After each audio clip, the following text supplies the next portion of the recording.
ಕೊಲಂಬಿಯಾದಲ್ಲಿ monster truck ಸಾಹಸ ವಿಕೋಪ, ಪ್ರೇಕ್ಷಕರ ಗ್ಯಾಲರಿಗೆ ನುಗ್ಗಿದ ವಾಹನ, 3 ದುರ್ಮರಣ.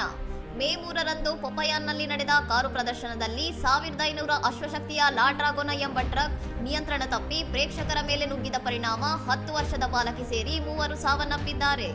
ನಜ್ಜುಗುಜ್ಜಾದ ಕಾರುಗಳ ಮೇಲೆ ಸಾಹಸ ಮಾಡುತ್ತಿದ್ದ ಈ ಬೃಹತ್ ವಾಹನವು ದಿಢೀರನೆ ಪಥ ಬದಲಿಸಿ ತಡೆಗೋಡೆ ದಾಟಿ ಪ್ರೇಕ್ಷಕರಿಗೆ ಡಿಕ್ಕಿ ಹೊಡೆದಿದ್ದು, ಈ ಘಟನೆಯಲ್ಲಿ 38ಕ್ಕೂ ಹೆಚ್ಚು ಮಂದಿ ಗಾಯಗೊಂಡಿದ್ದಾರೆ. ಲ್ಯಾಟಿನ್ ಅಮೆರಿಕದಲ್ಲಿ ಇಂತಹ ವಾಹನ ಚಲಾಯಿಸಲು ಪರವಾನಗಿ ಪಡೆದ ಏಕೈಕ ಮಹಿಳೆ ಸೋನಿಯಾ ಸೆಗುರಾ ಈ ಟ್ರಕ್ ಚಲಾಯಿಸುತ್ತಿದ್ದು, ವೇಗ್ ಪಡೆದಾಗ ಬ್ರೇಕ್ ವೈಫಲ್ಯವಾದ್ದರಿಂದ ಅಪಘಾತ ಸಂಭವಿಸಿದೆ ಎಂದು ಪ್ರಾಥಮಿಕ ತನಿಖೆ ತಿಳಿಸಿದೆ. ಪೊಪಯಾನ್ ಮೇಯರ್ ಜುವಾನ್ ಕಾರ್ಲೋಸ್ ಮುನೋಜ್ ಅವರು ಈ ದುರಂತದ ಬಗ್ಗೆ ತೀವ್ರ ಸಂತಾಪ ವ್ಯಕ್ತಪಡಿಸಿದ್ದು, ಘಟನೆಯ ಬಗ್ಗೆ ಪಾರದರ್ಶಕ ತನಿಖೆ ನಡೆಸುವುದಾಗಿ ಭರವಸೆ ನೀಡಿದ್ದಾರೆ.